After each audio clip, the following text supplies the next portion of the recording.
Folks, we are back. Back by popular demand of exactly one person. Hey, We welcome you, tragically doomed listener, to the not one bit anticipated second episode of the Friendo Wagon podcast. Of course, it's your boy Smith, but I am only one third of the band of idiots speaking at you today. Joining me are your two other co hosts, and by some misfortune in a previous life, two of my closest friends, Ethan and Potter. Gentlemen, it's time to ride once more. How's everybody feeling? well, we're back. That's all we can say at this point. Can't wait Why to am I here again? can't wait to see No you one's all in really 6. sure. Can't wait to see you all in 6 years.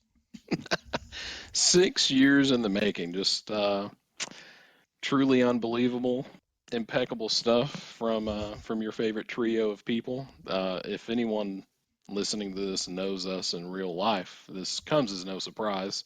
In fact, this may be showing up in your feed a little bit sooner than you had expected, if I had to guess.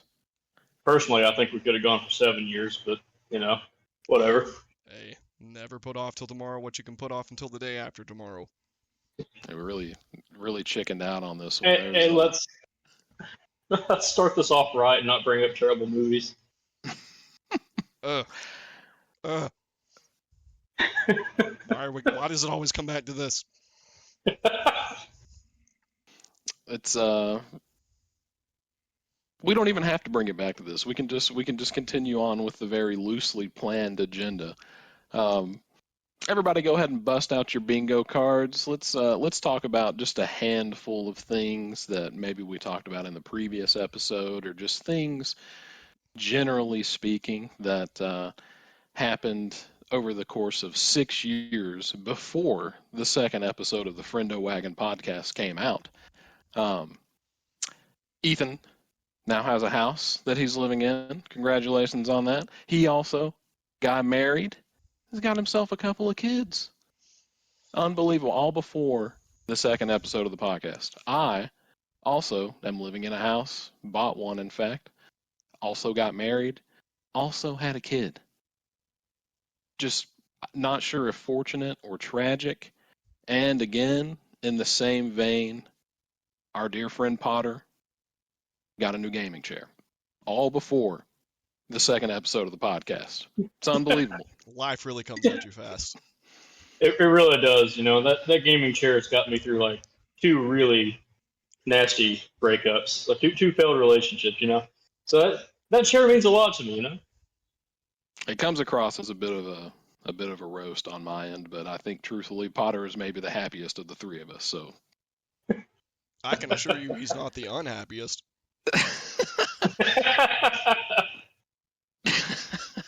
He might be rocking the middle, but what's don't let me speak for everyone. Why don't you boys chime in a little bit and just give everybody just sort of a general update of what's been going on in your life the past 6 years, and then we'll really cut into the meat and potatoes of the broadcast. And to no one's surprise, it will mostly be gaming because we still have no lives.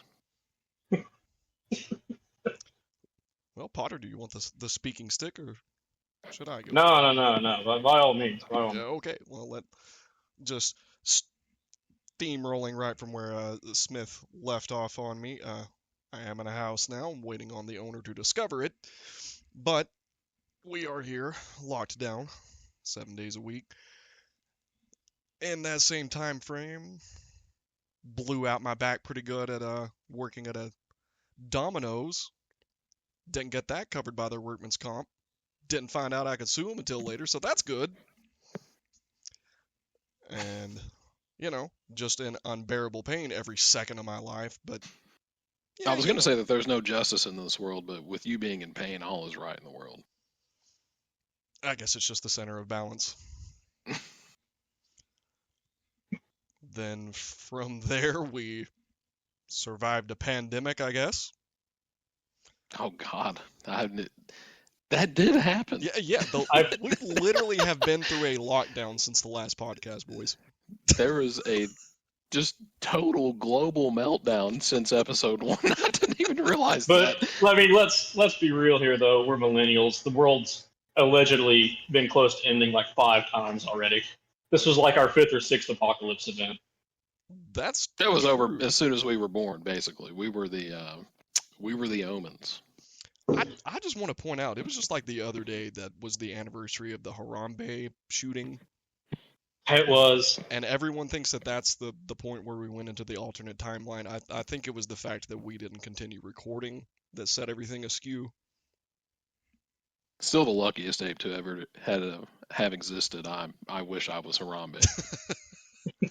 I'm just saying, like if we had continued recording, all of our dedicated listener, it would have set things. It would have been a course correction. The first ripple in the butterfly effect of us not recording episode 2 was Harambe's death. See, we didn't even realize that the world revolved around the Friendo Wagon. So that's on us. Cut it now. It's over. I can't bear this. Yep, that's episode 2, everybody. We solved it. But yeah, so we survived a pandemic, lockdowns, the Chiefs winning Super Bowls. We've been through it all. That's maybe more tragic than millions of deaths. Actually, not maybe. It is. Hate the Chiefs. Can't say I'm a fan. Potter, we're Broncos fans. We aren't fans of the Chiefs. I mean, yeah. Oh, and I'm this- strangely by proxy a Panthers fan now just because of Xavier Legette, you know, Dr. Country himself. Why are you talking Italian to me? No, man, we're gonna have to. We'll have to after hours. I'm gonna have to put you on to my man XL because he is truly hilarious. He is I think Ethan is somewhat aware of him, but he is like actually a freaking walking meme. He is great. and is the farthest thing from Italian. You couldn't get any less Italian. You will know in due time. We'll catch you up to speed, but yeah. Potter, any updates you wanna hand the people? If, by the way, folks, for those of you listening, our very entranced audience base of what I expect to be less than 6 people, we are not coming to you live from Potter's man cave basement anymore. Life simply would not allow it for this occasion. We are coming at you live instead from 3 different parts of Tennessee. So there's going to be a little bit of fumbling, especially initially, trying to figure out who's got the talking stick, as we said earlier. But we're going to work it out. Everything's going to be great. It's flowing. We're going to get through the end of this one way or the other. Just sit back and enjoy the slightly bumpy ride above ye old Friendo Wagon. Or find something better to do, honestly. I mean, It's the better option. But yeah, I will pass it to Potter from there. Yeah, Potter, we're what you got pretty for the much people? covered on my end. Oh, I mean, same thing everybody else went through. Like you said, the whole pandemic thing. Continue to watch the Star Wars franchise decline. Picked up Baldur's Gate 3. Been going through, Yeah, I'm like 20 campaign attempts deep on that. Still don't think I've rolled credits on it. Hey, I will say, speaking of Star Wars, that this is tied into pop culture. Definitely, we all 3 did very recently last month have the opportunity, and really, I don't want to speak for all of us, but I think we're all on the same page. The absolute blessing to go see the anniversary re-release of Revenge of the Sith. That was a pleasure. You can count me. It really was. It really was. I didn't catch that movie in theaters whenever it originally was released, but so that was a nice experience. That even though Star Wars definitely has gone down the toilet, it was nice to relive some of the glory days. Yeah, that was round number 2 in the theater for me. I mean, I'd go a third time for that one. at this point, I'm just happy I'm not a Star Trek fan. Because let me tell you, some of the stuff I've seen about that lately, it's oh boy, that's a whole podcast worth of crap. If I catch one whiff of either of you liking Star Trek, there won't be a third episode. No danger of that here. Yeah, I mean, it's okay, but it's no Star Wars. No, other than that, I mean, we're getting more recent. You know, we saw Cody Rhodes pick up the WWE Championship, then lose it, which this whole Cena thing's been going on, and Stephanie Vaquera got called up to Raw. So I mean, that's a win. We're coming back. Oh, yes. You said there are you a said lot of jokes Cena. I could make there, but I will reserve them for our rated R. The wrestling. I'm sure we'll have a wrestling special at some point. Oh, we might have to branch off separately for the Friendo Wagon Squared Circle podcast. But no, I've had a lot more time to actually actively watch wrestling again, so that's been good. You know, I've enjoyed that. Yeah. Other than that, I mean, I'm boring. I've got a boring life. So. Nah, man, it's all good, folks. As you can see, it continues to rain crap on Joe Cooper. It certainly does appear to be doing so.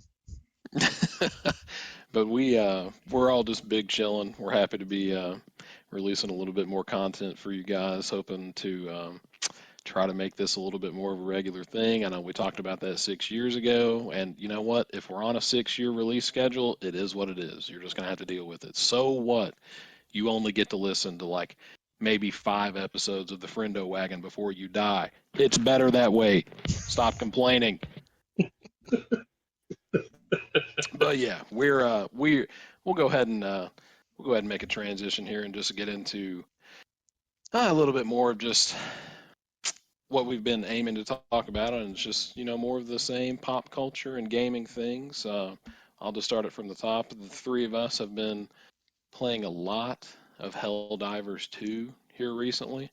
I'm hopping on this kind of late. Helldivers 2 has been out for over a year, I guess, at this point. I don't even really know. I'm late to the party. Just over a year. I'm late to the party, but man, that game is so sick. And a little bit of a spoiler alert for anybody that might care. We just saved freaking Super Earth. All right? So show some respect. It cost us the super president, but we did it. He did die in a bunker, we heard. He went down fighting, though. But yeah, just really an overall incredible game. I think one of the reasons why we like it so much is just because it just kind of feels like an old school game, at least to me. Like it's one of those that's, I mean, Ethan, Potter introduced it to me long ago, and he tried to talk it up to me, and I'm like, yeah, you know, this sounds sick, but I didn't have a PS5 yet, and I didn't really have the time when my kid was younger at that time, and I was like, yeah, it sounds cool, but, you know, maybe I'll get around to it at some point, and then I eventually did get a PS5 last year, and Ethan got Helldivers and then put me onto it there. And it's exactly like he described it and like Potter described it. It's an easy game to like pick up, play a few matches, very accessible. And it's like, I don't know, the gunplay is fun. You're killing bugs, you're killing robots, you're killing aliens. I mean, and it's like, you know, it's very purpose driven. It's fun. Perhaps the best quality of it though is it's got game chat, and boys, let me tell you, that quality is horrible. So you can really get out there and let the idiots have it. And that is my favorite part of Helldivers 2, I think. Oh, you get to relive the glory days of Halo 3 and Call of Duty 4 / Modern Warfare 2 lobbies with that absolutely atrocious muffled mic sound that we all know and love. I mean, did that guy like hit you with a fully charged purifier shot in the back? Did he arm his hell bomb and gave no warnings that he was arming his hell bomb? Now you can let him know. Did he perhaps? In 480p. Did he perhaps ping the Leviathan? Oh, if we had that on record somewhere, we'll have to. I know that there's been a little bit of chatter here at the top of the show about an uncensored or more R-rated release of some of these episodes or clips of it, but that is one. If we have it, if somebody saved that clip of that rant the other night, that'll be a legendary one, because let me tell you, I absolutely hate Leviathans. That is the dumbest designed enemy in any game. Folks, let me just paint the picture for you here. Oh, God. It's a giant floating alien robot ship. I don't even know. I don't know if it's sentient. I don't know if there's one of those aliens up there driving this thing. I don't even know. It just flies around the tippy tops of the skyscrapers in Super Earth. And it's like, it's destroying the buildings. It's creating some dust, some particulate. It's obscuring your vision a little bit, trying to throw you off your game. Well, it's easy to see through all of that. But what's not easy to see through is that it can and does many times snipe you from across the map. And if it doesn't ragdoll you and get you stun locked, it will just one-shot you. There's nothing in between. You're either going to get stun locked and two-shot, or you're going to get one shot and you're going to die immediately. There's no counterplay. It is not fun. It is a dumb enemy. Get the rest of the rant whenever we figure out the details of the uncensored podcast. But you heard it here on this one. I hate them. I will provide an update. It is a massive multi-segmented ship. Is it sentient? No, it's Can a I ship. hurt its feelings? It's a ship. That doesn't mean it doesn't have feelings, but it is a ship. Well, whenever it I comes back hate them. around, we're going to have some talking to do, me and the Leviathan. I hate them every bit as much as he does. They're obnoxious.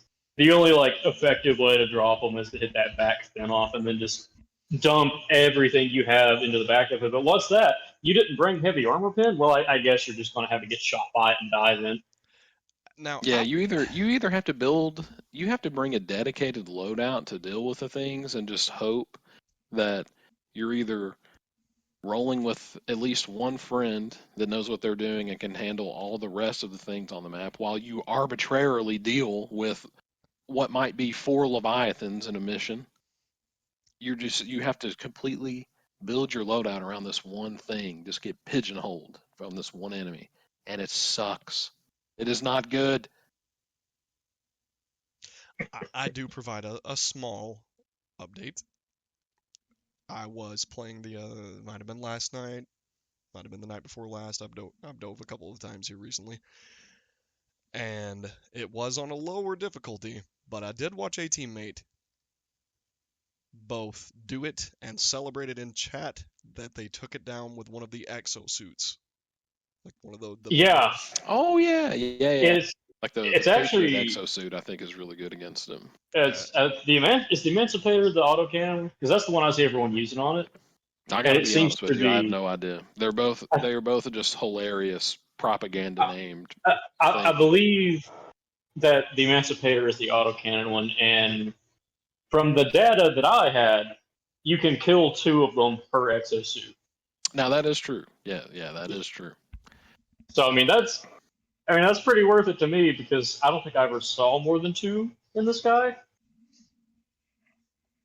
I don't Oh yeah, know. I guess- I've never seen more than 2 in the sky at one time. I should have been clear, around 4 or 5 per mission, maybe. I hope it's not even that high, but they're omnipotent. They know where they are everywhere and nowhere at the same time. You just get ragdolled and you're looking around for the source of it, and it's just it's literally miles away from you in game, and you're just how? Arrowhead Studios, please provide me some respite. I'm begging you.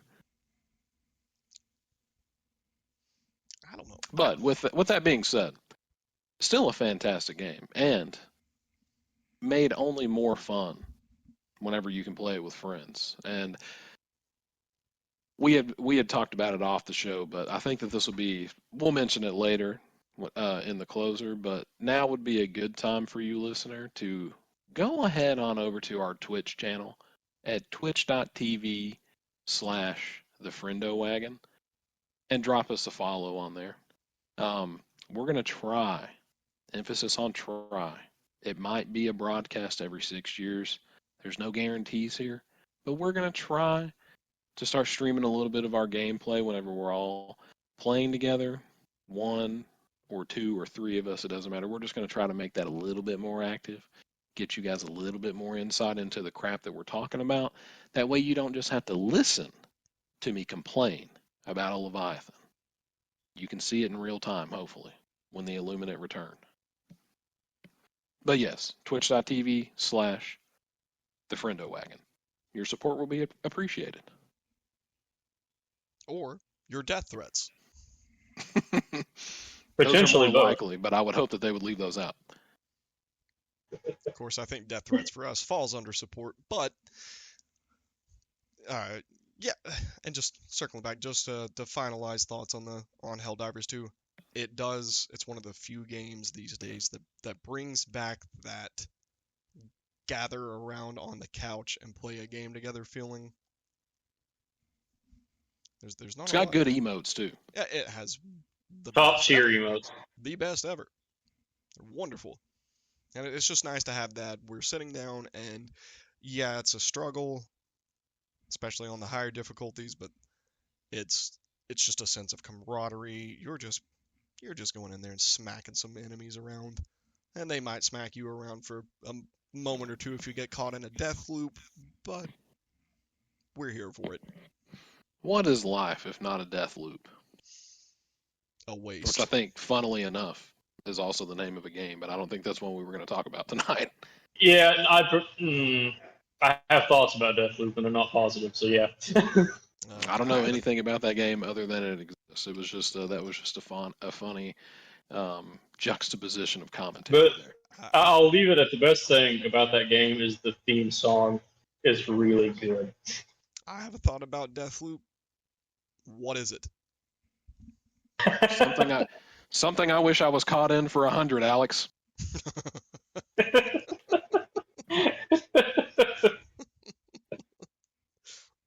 Well played. Well played.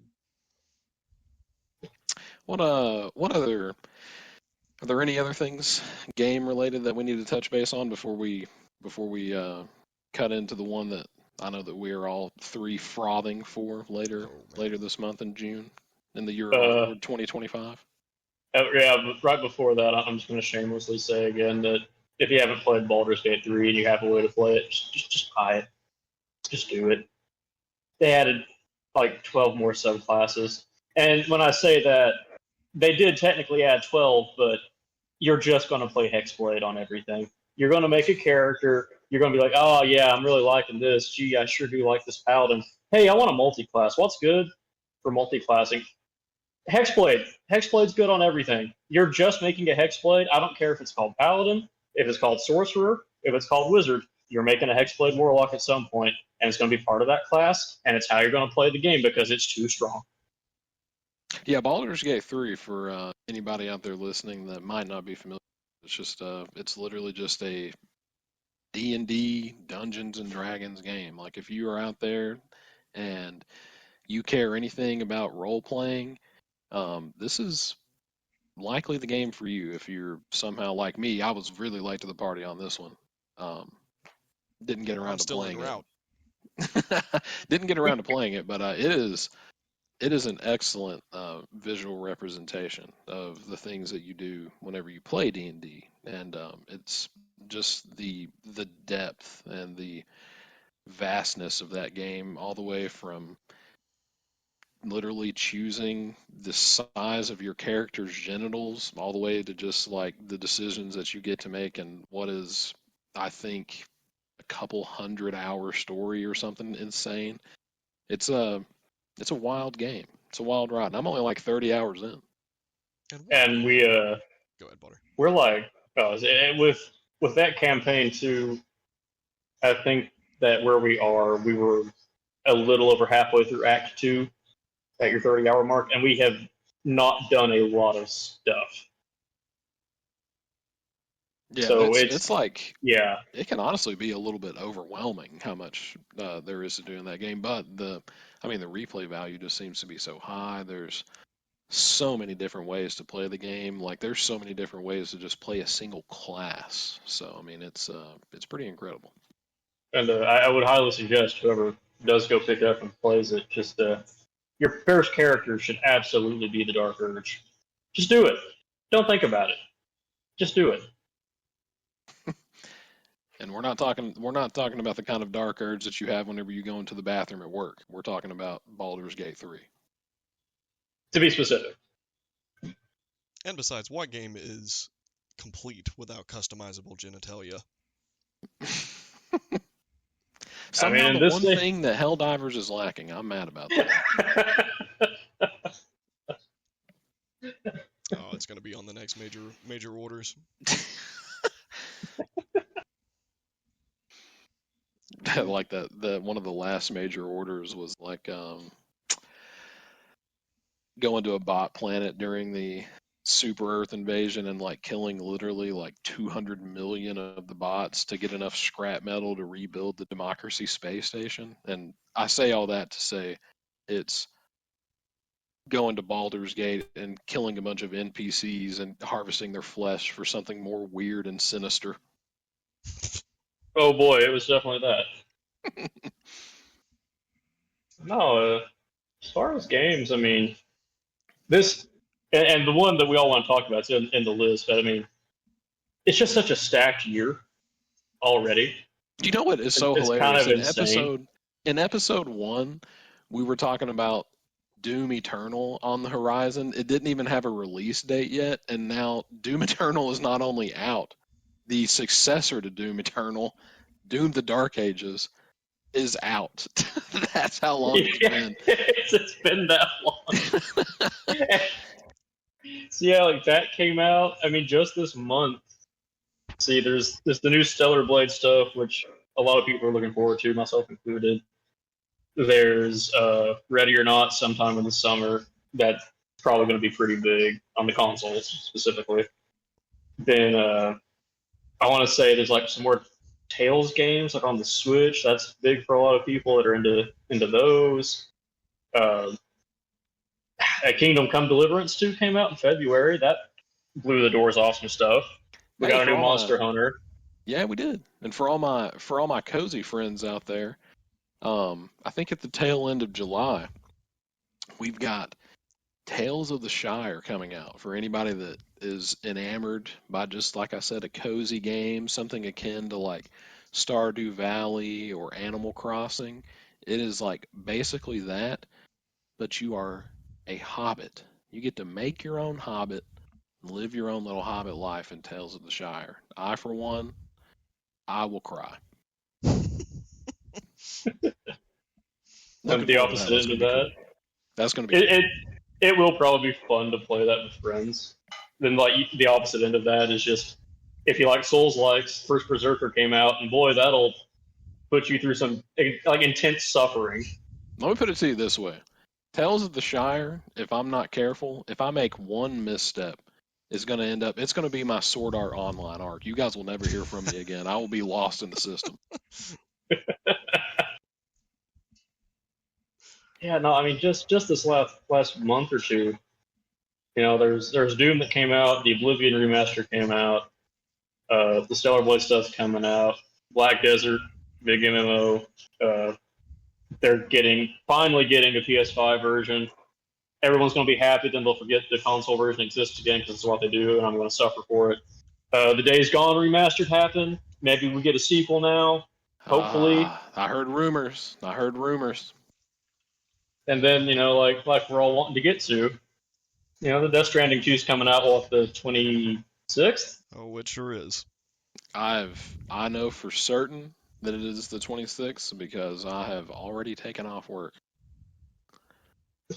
That will be my first vacation this year. I'm taking an extended weekend to play Death Stranding 2. Before we get into Death Stranding 2, though, Ethan, was there anything that you needed to contribute to any of those games or any independent thoughts? Because we are about to Oh, delve deeply it's and too about to get greedily. thick.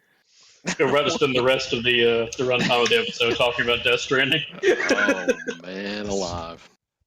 So, I will contribute that as the main sports game enthusiast on this end, which that goes back deep into the childhood days. Just always been a big Ooh. sports gamer. I know where this is going. I'm with you. I'm with you. Oh yeah, and then just in general having 2 kids and no semblance of free time. It's nice to have sports games to just pick up that I can just, kind of like Helldivers, part of the reason I got into it. I can play them for a little while. There's no overarching storyline that I'm trying to like pay attention to and really immerse myself in. I can just play it and move on. So, that being said, Black Friday rolls around this past year.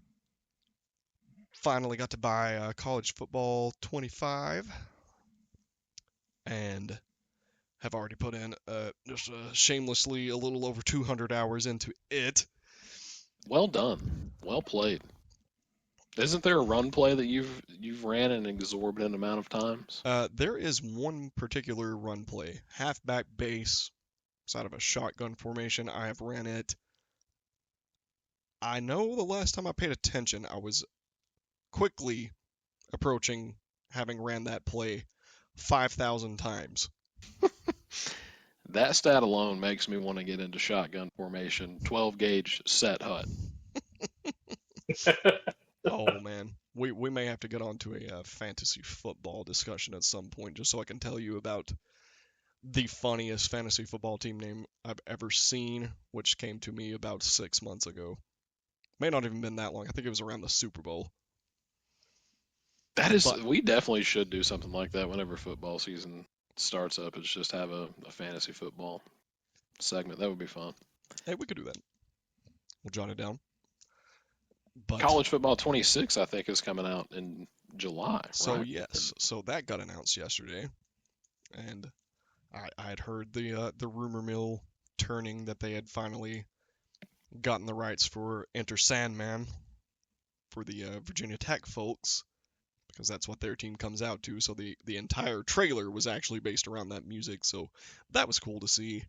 I've been seeing some minor like gameplay update announcements, such as the cornerbacks cannot go for an interception if they're not actually like looking towards the ball. So that's nice because these dudes can in 25 can turn their head on a swivel much like an owl. They just warp to the ball. I've seen those complaints. Oh, they sure do. And it's like it's fine to make it a challenge, but make it a reasonable challenge. Like these dudes should not be able to do some of the stuff they do, but I just want to state that unlike a lot of the people who have played the game and complained about it, I actually thought it was fine. It was true to the old games, but still actually felt like an update, and it should have after a 13-year gap. Yeah, last one was what, NCAA 14? Yep, which came out in 13. So Yeah, it's crazy. I'd There was a almost, time when that game on the secondary market was like still like $150 or something for like Xbox 360 copies, because there was still like a very active and passionate like online community that would like mod the game with like current rosters and things. So it was like, I don't know. I found one out in the wild for 50 and flipped it because the market was just so crazy. Oh yeah, college football revamped looked incredible. And that was just like a bunch of just independent modders, and they actually brought in like 6 or 8 of them or something like that to help them advise on the last game. I don't know if they brought them back for this one too. It just seemed like it was overall just pretty well received. I thought about getting it, but again, I was too late to the party, and by the time that I was ready to pull the trigger, 26 was on the horizon. So that will be my foray. I will be hard pressed to buy it new because it's a sports game that's going to come out and be $70, and I'm just like, it's just an update from the previous iteration. like want to support it, but Black Friday comes every year, so probably just wait on that. But Oh gosh, it that's was also something insane that happened the past 6 years. The arbitrary increase of physical and digital as well, just game prices overall for nothing. oh, and Mhm. that's another reason I hate that I had to break down and buy digital, because I think it's a load of how do I put this delicately? Malarkey. Malarkey. We'll go with malarkey. I was leaning towards horse caca, but we'll go with malarkey. It's a load of malarkey that a digital edition costs as much as a physical edition when they do not have to pay for the disc or the distribution of it. I'm sorry, it should not be as much. Oh, So they just want to make sure that at a drop of a hat they can just tell you don't own it. yeah, They want to have that power over you. which I guess essentially they could technically do it with the discs, because I think the disc basically just gives you like permission to play it in a way. So it just depends on what the game is, because there are games that still release full complete on the disc, but a lot of a lot of developers now are not taking the time to put things on the disc, and they're making you essentially buy a physical key and then have to install it like you just bought it digitally. So I think everything on the Switch 2, for example, like all those cartridges, at least the vast majority of them, it's just a glorified key that you put into your system and it downloads it like you just bought it digitally. Yeah, You so guys are about to make me start the rant segment early. This is frustrating to hear about. this it's a sham. This is a sham wow, if you will. Sham ow. I cry. But yeah, long story short, I thought 25 was a really good new addition in the lineage of that game. So I am looking forward to 26. Definitely hoping they fix some of the bugs from it, because I didn't even touch the online, seeing all of the just cheese tactics that people would use because they were too bad at the game to actually play it. They had to exploit it.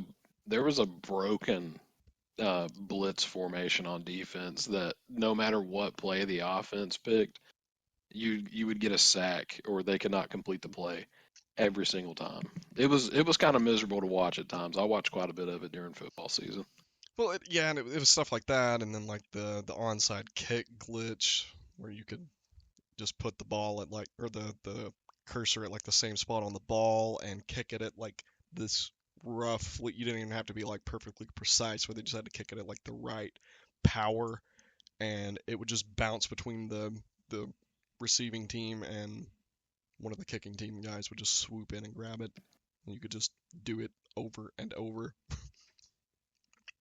Sounds like a great game to have paid full price for. Hey, good thing I didn't. I'm talking about all those other suckers out Oh there. yeah, yeah. The ones probably not listening to the podcast because they're probably making horrible life decisions. Hey, listen, there's one of them that might wind up listening to it, and he just asked me to play a game online against him here a couple of days ago. That's right, talking about you, Bubba. Better be watching your back. Bubba, you let me catch wind of you listening to this podcast. I will find where you live, and I will wish you well. Hope everything's going good with you, my man. I was about to What say, I like, want to know considering where he lives, there's is, no way you could do anything more threatening to him than what he goes through on a daily basis. So, but what I want to know is, does Bubba, like, has he ever considered playing fighting games? Maybe some Street Fighter. probably not. Because I mean, I'd be down for that. I'm just saying. I don't know. I mean, Speaking of some Bubba, people won't play this will with be me. a good little thing, a good little nugget to mention. It's another thing that we've loosely entertained in discussions of how to route some new ideas into the content that we're releasing with the Friendo Wagon. Let us know if you'd like us to, on a somewhat regular basis, once every 6 years roughly, get one of our other friends on the show for some banter, and probably we'll roast him a little bit. To be honest, that's what's going to happen. Bubba's not even here. Now I told him I'd find where he lives. Just let us know. We're all ears. We want to make content that you pretend to care about at the very least. So that's just one of the ideas that we've had. And as a side note to that, if you want to run your brand into the absolute ground, I think we're also probably willing to hear offers for maybe sponsors. We will plug things that go against our own moral codes at this point. You give us money, we'll say anything.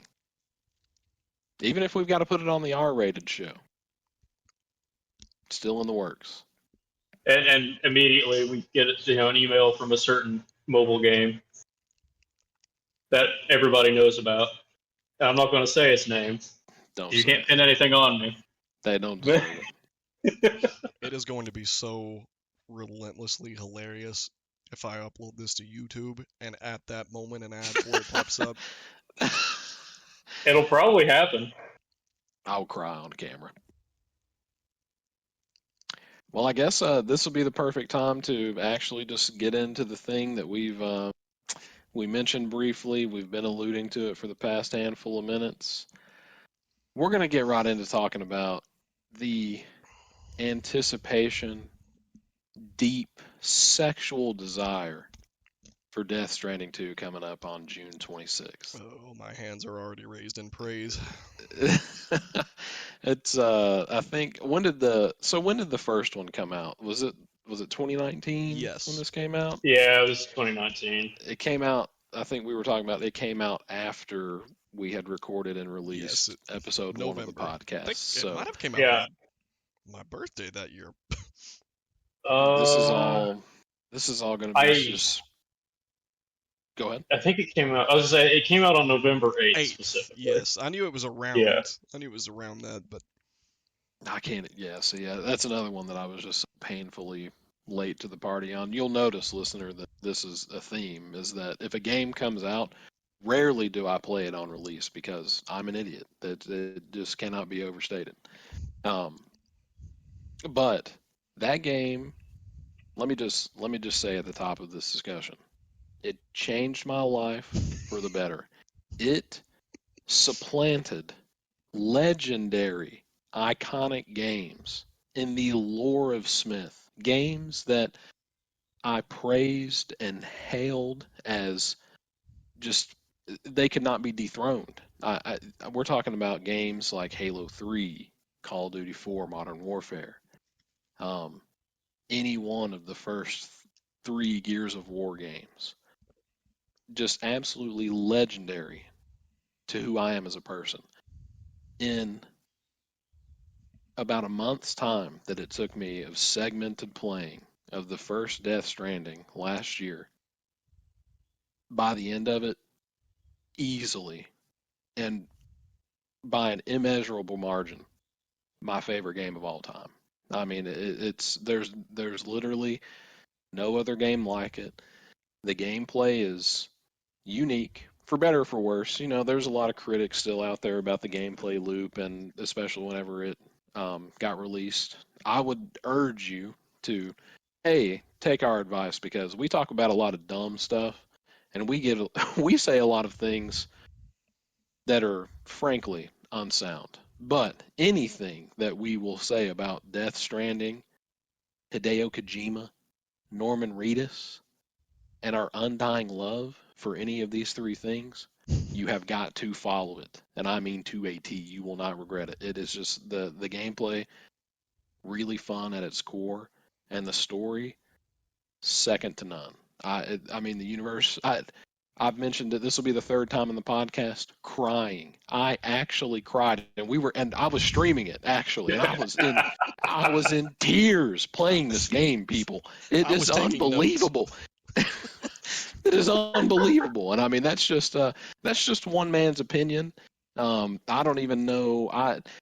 It's my first Hideo Kojima game. It's my first real dive into anything that man has made.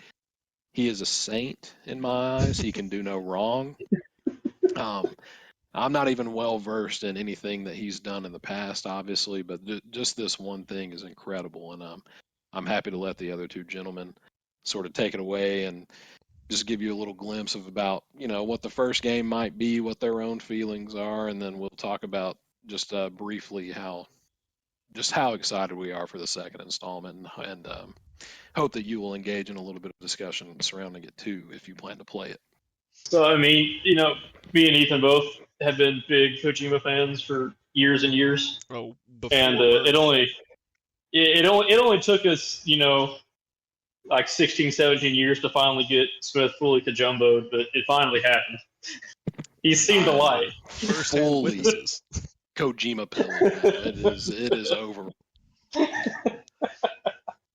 it was, and I don't know what it was about that one that got us to wrangle him into it, but I don't know. It was just like, I mean, of course, you guys have talked at length over the years about his work with the Metal Gear franchise and just how important that work was for like the espionage video game sector. And I own the HD collection. Haven't gotten around to playing it yet, but I will because like we said, I'm Kojumboed. But it's I think what really did it for me was just hearing you guys speak so highly about it for so long, and it was one of those games where it is truly the first one, even on PS4 hardware. It is a truly beautiful game, and I'm not talking breathtaking. and I'm talking about graphically, of course, and we're talking about I played, just the graphics on just like a base PS4. It is a fantastic looking game, and I mean, you would not guess that it's on that quote unquote old kind of hardware, but it's wonderful. It looks incredible. Just another thing that needs to be said: the sound design and the Oh. soundtrack. Oh, he People. tells no lies. People, you will lose your mind at just how immersive the what am I trying to say? The way that music is introduced into the gameplay, and I'm not talking about like, oh man, I heard Kid Cudi whenever I started drifting around a track on Need for Speed. I'm not talking about that kind of stuff. I'm talking about intentional, well placed, like perfectly in sync with the vibes of what you're doing in game music that makes you feel the game. And that's not even, I feel like that's not even adequately describing it. I mean, what he has done, I'm about to cry right now. It's like the very first song that comes on in the first one, I think, is a low roar song, and it is. it's just the like it majority of sits them. you. It sits. I sat back in the seat and I was like, oh, this is what we're doing, because it really helps you. It really helps you feel the scope of the game and like the weight of what you just did, and you're anticipating through not only what you're visually seeing but what you're hearing, the gravity of what you're going to approach in the future. It's unbelievable. He's a genius. I love him. BB's theme intensifies. Oh, you shut your dirty mouth right now. Yep, there is nothing on this planet that will get me more emotional than that song. Like even through the Metal Gear games, he's just had impeccable choice in music. Because you look at something even as far back as Snake Eater, which is the theme with the Cynthia Harrell. Ah, so good. Yeah. Only he could take a section where you're doing nothing but climbing a ladder for like 3.5 solid minutes and turn it into something amazing because that song's playing during it. Actually, Potter, I think those are 3.5 naked minutes. Yeah. Well, I mean, personally, I wear Tiger Stripe most of the time, and Snake Eater. But if you want to use naked, yeah.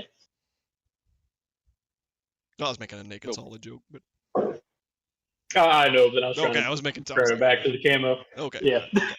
You're just intensifying it.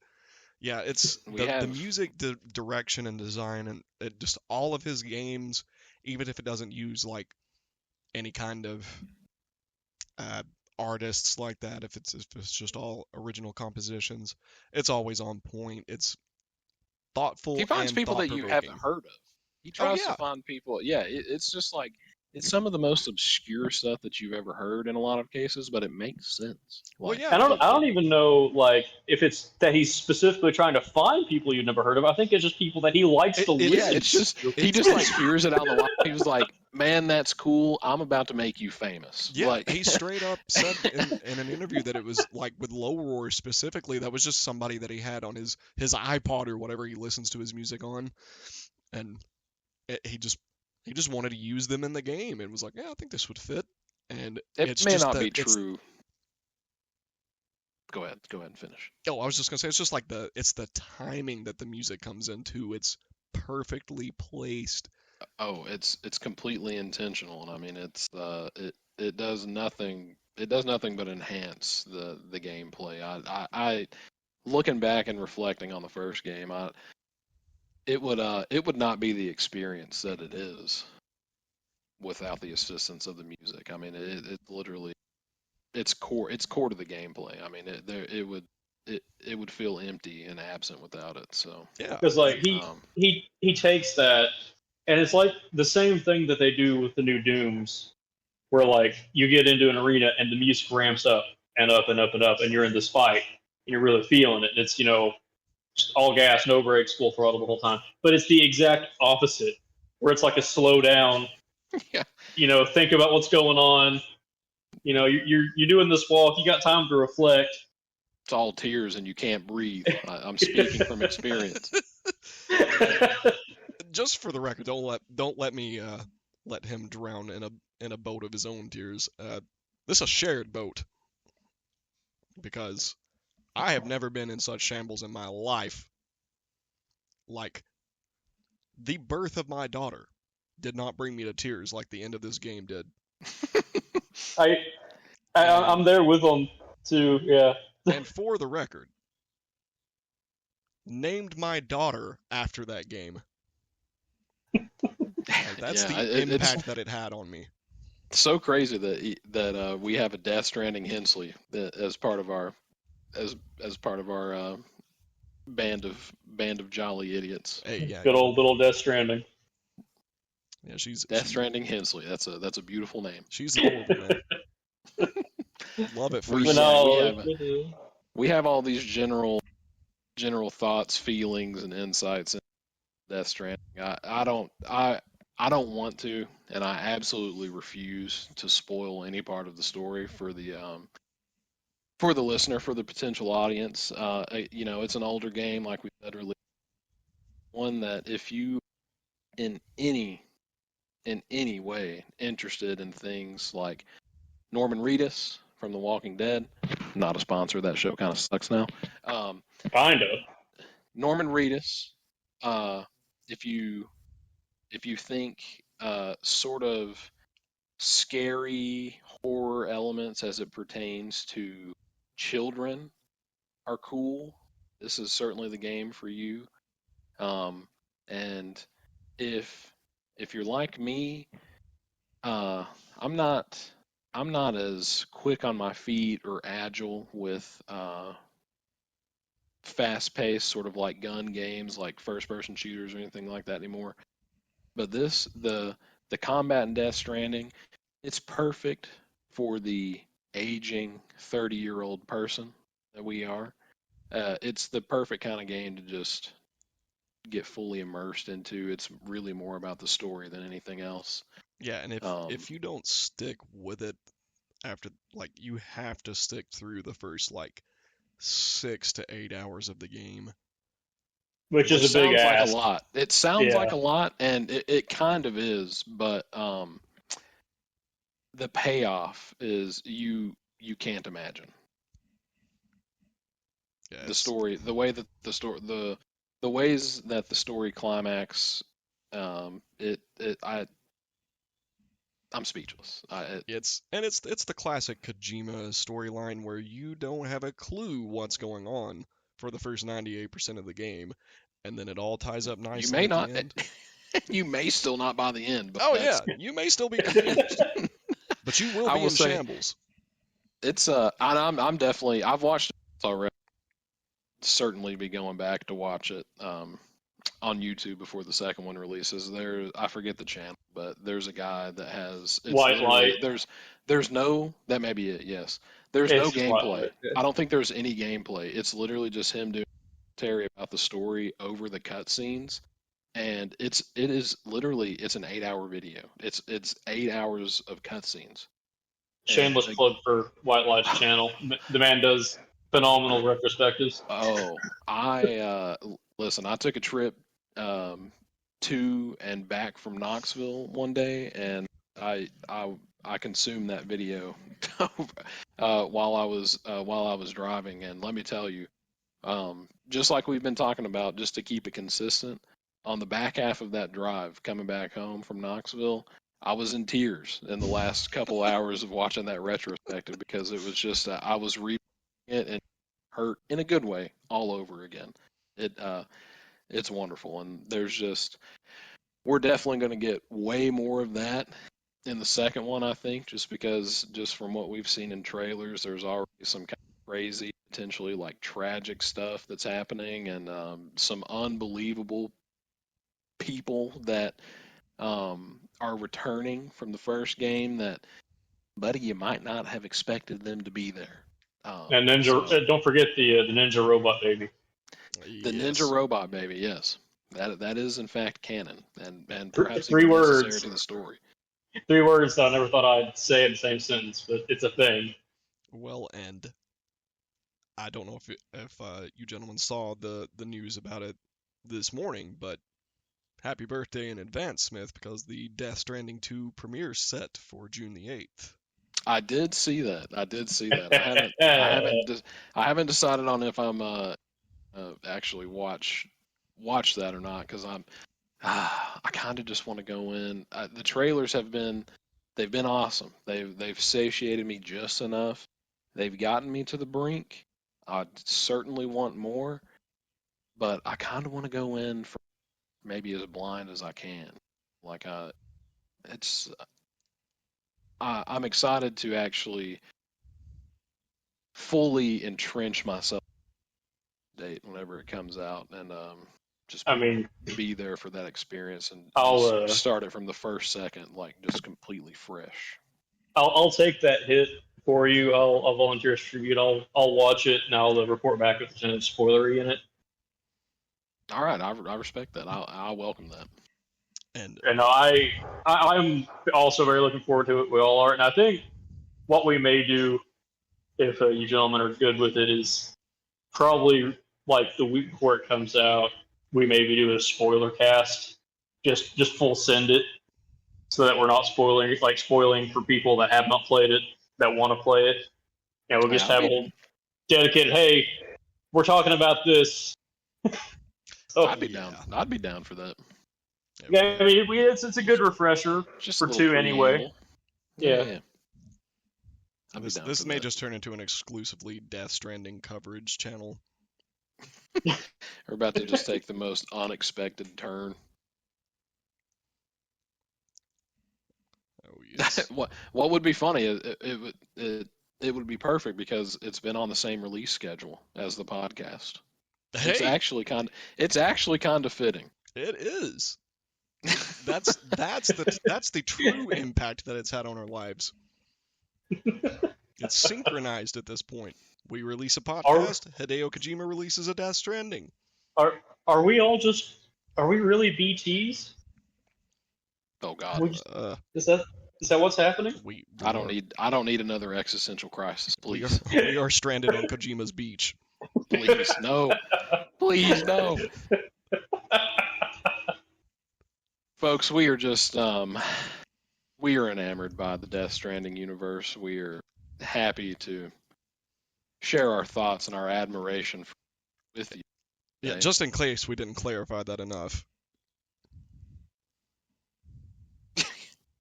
But that's just that's where we're at. We're enjoying Death Stranding, enjoying college football, Baldur's Gate, Helldivers.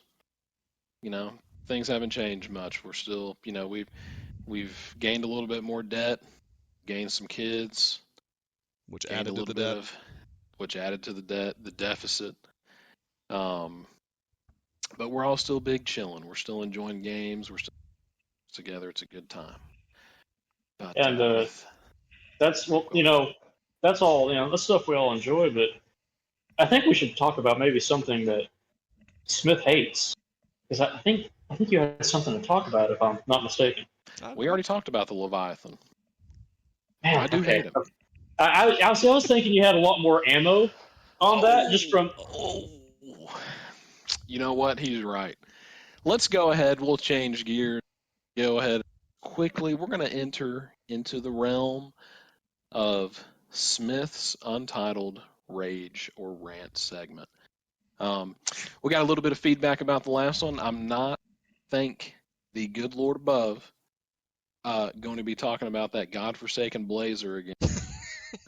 That thing, I'll give one final update on that bad boy. Once I handed it off to my dad and Zane, if you will recall from the previous episode. If not, go ahead and just hop on back over there, listen to that rant real quick. TLDR, piece of crap. I pawned it off on my poor, loving family. My dad put a little bit of money into it, fixed it up. Was driving it around one day, took it to a gas station, filled it up with gas, and went to pull out, and it threw a rod. So the Blazer, I am happy to report, for years has no longer been with us. We have been alleviated from that blight upon us and the rest of society. With that being said, though, I do have a bone to pick today with something a little bit different, something perhaps a little bit more obscure, but nonetheless important. Okay? I will begin by asserting that the world today is simply too soft. And I know what some of you are thinking, and I'm going to stop you dead in your tracks right there. You keep your dumb politics out of my segment, okay? Amen. Because this goes much deeper, all right? Have you ever stopped to think about, and perhaps if only for a moment, that there could be more to your life, just simply more to your life, more than rivaling my own uselessness? And that's saying a lot, because you've spent the better part of 2 hours collectively, if you've been here with us for both episodes, listening to me, and you know that I'm an idiot. And that says a lot that you're still here. Appreciate that, but also feel bad for you. But no, you haven't. We, as a society, have lost our spines. What happened to the danger, our sense of uncertainty, the presence of a tangible evil stalking the tendrils of your very mortal soul? People, simply stated, life just ain't spooky enough right now, okay? It's time for that to change. Let me say this clearly, and with a little bit of warning to the headphone users at home, where you can understand me. We need poltergeists in the home, okay? It is of absolutely no benefit to you, me, or anyone else to escape the horrors of the outside world by embracing the comfort of your freaking house. You need to be challenged in the home, and not just by your bratty little kids or your dumb dog, dumb little golden retriever over here that I've got. Oh, look at me, I'm Lincoln, I'm cute. It doesn't matter whenever you think about just the tragedy that life is without the excitement of an evil entity, a spiteful presence in your abode, okay? Oh, you don't want to see a framed picture go flying across your living room? Oh, you're a little scared to hear a cabinet slam in the other room? Sack up. Stop crying and think of the implications here. You don't have to feel alone anymore, okay? You may have people with you in your house, proximal to you. Think about it. It doesn't matter, okay? Think about how soulless you feel right here in this moment. Do you feel alive? Are you awake? In your mind, in your mental, think about it. Ask yourself those questions. I think that it's probably no, okay? With a poltergeist in the home, you don't have to feel alone anymore. Somebody's always there, and you're always going to be thinking about it because you're going to be terrified out of your mind. I know that I would be, but it's going to be good for you. It's going to be good for me. It's going to be good for the soul. Okay. And furthermore, I know a lot of people here in America, you've got that capitalist mindset. You want to put other people to work for you. You don't want to work for yourself. I'm projecting a little bit. I'd like to have a little force bringing in a little bit of money for me. Well, with the can-do attitude, we can make this happen if you quit being such a pansy. Invite the evil into your home. Let that poltergeist in. You can use reverse psychology on that demon. Think about it. In all the movies, the poltergeist is doing the moving. You put something in its place. You put your shoes on the shoe rack. On the poltergeist, he thinks the best thing that he can do is knock those shoes off. Well, I'm here to tell you that we can weaponize the evil. We can make the evil work for us. Think about it, people. Stop cleaning up after yourself. Stop keeping a tidy home. Leave things where they're not supposed to go. And what do you think the poltergeist will do? That's right. Simple math. He will put it where it needs to go. It's not rocket science. You can do this.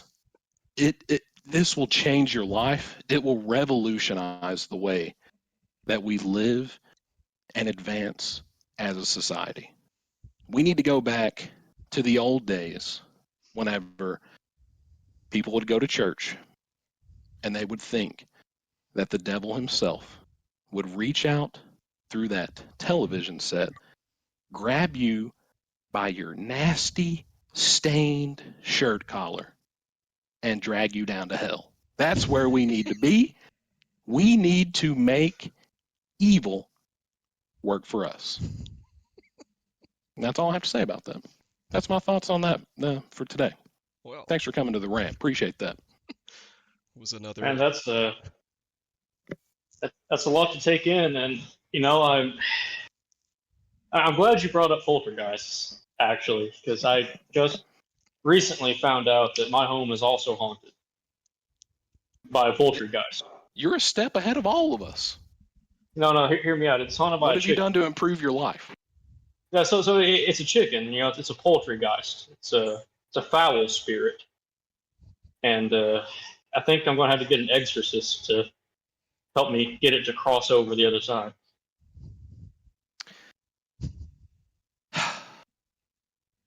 This was a surprise to me as well, everybody. I didn't know that I would be driving to Potter's house tonight to kill him live on the podcast. I didn't see this one on the agenda that we had thrown, but I will have to say that there will only be two co-hosts the next time they record because Potter's moved on up the list. It's over. It's over for him. He can be your poltergeist. It is over for him. Yeah, you know what? You're gonna work for me.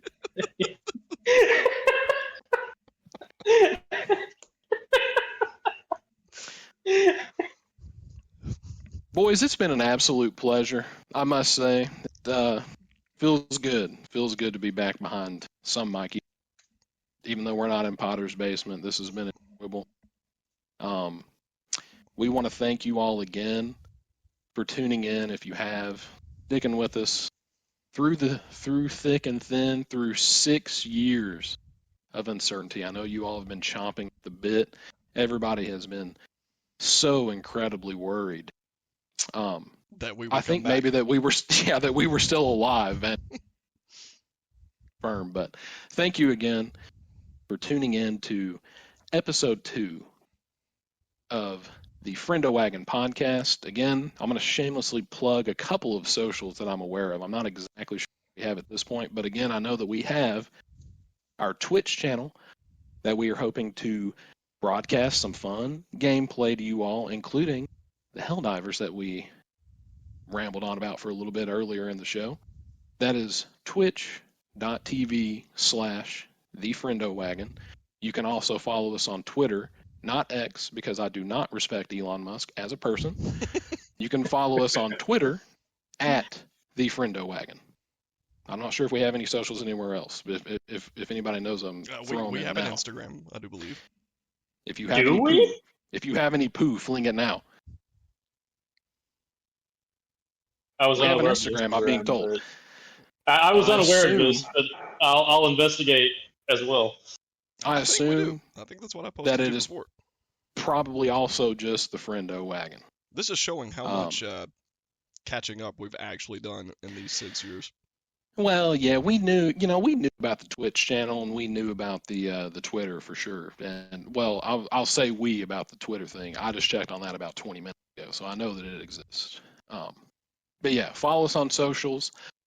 Let us know what you think about the broadcast. Give us some ideas about anything that you'd like us to cover in the future. I didn't run it by the other two gentlemen, but I think that it might be cool to do a thing to where we have a good or bad, depending on how we want to frame it, advice segment to where people they unload their weariness and their troubles on us.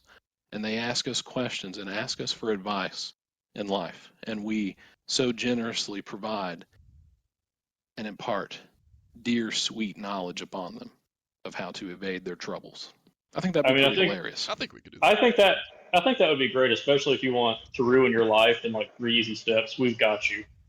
Yeah, if you want to make a podcast every 6 years, we've got the advice for you. And I mean, they may just want to know the path that we would take so they know to avoid it at all costs. Just let us know. Let us know. Hit us up on the socials. Share the podcast if you'd like. A little outreach never hurt anybody, unless it was a drug dealer, and then it did hurt a lot of people. But until next time, we love you. It's been fun. We're hopping back on the wagon. We're out of here. Well, hold on. Maybe. I gotta shuffle through to find this week's Smith's scathing soliloquy this week was brought to you by. Oh, that's right. No one. Oh, had to check the notes there. Oh, Seriously. yes. We'd like to thank our sponsors. No one. Someone please sponsor us. We're all hungry. Yeah. Very. Haven't eaten in 6 years. It doesn't need to be said again, but we will. As I have said, I have the signature of a doctor and the salary of a beggar. But no, this has been good. Hopefully we'll do it again in another 6 years. Yeah, see you all in the next decade. We'll be into the We love you. 2030s. We love you so much. Peace out. Friendo Wagon outbound.